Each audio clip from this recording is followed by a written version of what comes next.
In the year 1587, a ship sailed across the Atlantic Ocean carrying 117 people. They were not explorers looking for gold or glory. They were families, parents with children, people who believed they were sailing toward a new life. The man who sent them was named Walter Raleigh. He had a vision. He wanted to plant England on the other side of the world, a place where English people could build homes, grow crops, raise families, and start completely fresh.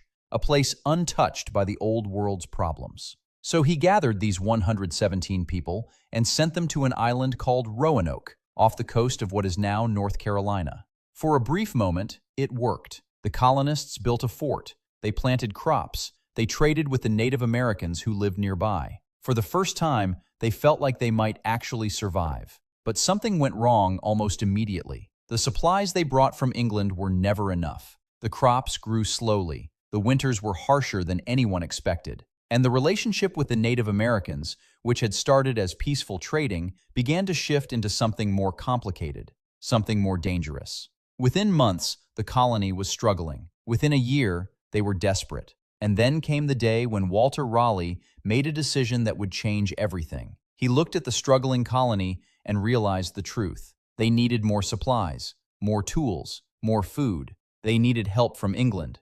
So he decided to sail back himself. He promised the colonists he would return in 3 years with reinforcements, more supplies, and more settlers.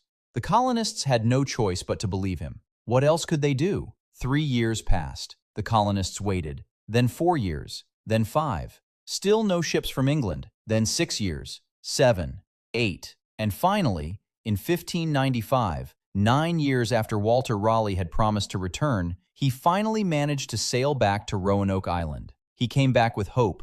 He came back with supplies. He came back expecting to find a thriving colony, or at worst, a struggling but surviving group of English settlers who would be overjoyed to see him. Instead, he found something that would become one of the greatest mysteries in American history. The colony was gone. Not destroyed, not burned, not scattered across the island with bodies and evidence of what happened. It was just empty. The fort was still there, but it was overgrown.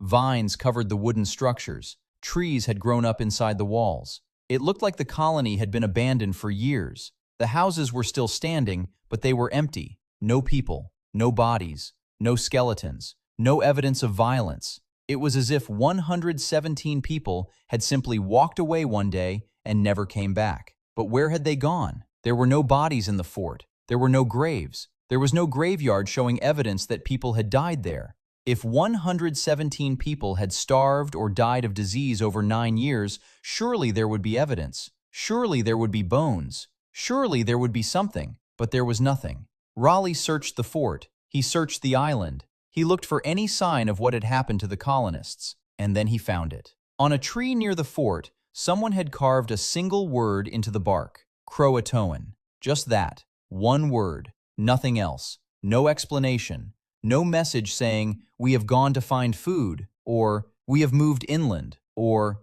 "Please send help."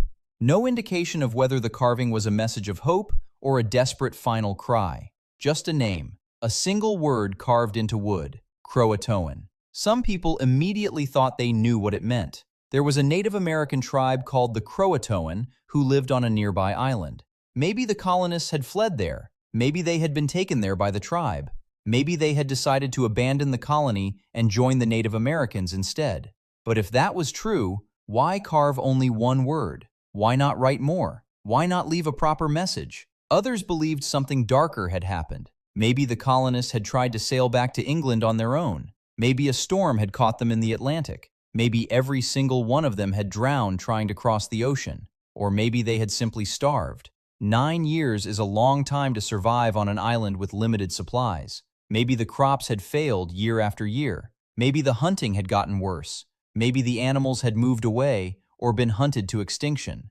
Maybe one by one, the colonists had died from hunger and disease until almost everyone was gone. And those last few survivors, knowing they were going to die anyway, had carved that single word as a final message to the world. A goodbye to people they would never see again. But here is the thing that makes this mystery so profound. We will probably never know the answer. It has been over 400 years. The colonists left behind no diary, No detailed messages. No letters explaining what happened. They left nothing but a fort, abandoned houses, and one word carved into a tree. And in all the centuries since, despite countless investigations, theories, archaeological digs, and searches, nobody has found definitive proof of what happened to them. Was it the Croatoan tribe? Did they join them? Did they become part of a Native American community and lose their English identity over generations? Did they die? Did they scatter into small groups trying to find their way back to England? Did something happen that we will never understand?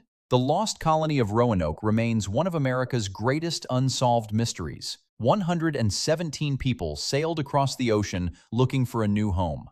They arrived at an island and built a fort. They planted crops and tried to build a life. And then they vanished. They left behind their homes. They left behind their tools. They left behind everything they had built. And they left behind one word. Here is what haunts me about this story. It is not the mystery of how they died or where they went. It is the ordinariness of it all. These were not legendary explorers. They were not famous adventurers. They were ordinary people. A blacksmith and his family. A farmer and his wife. A teacher trying to educate children in a new land. A mother holding her child's hand, wondering if they would ever see England again. They had no idea they were walking into history. They had no idea that 430 years later, people would still be trying to figure out what happened to them.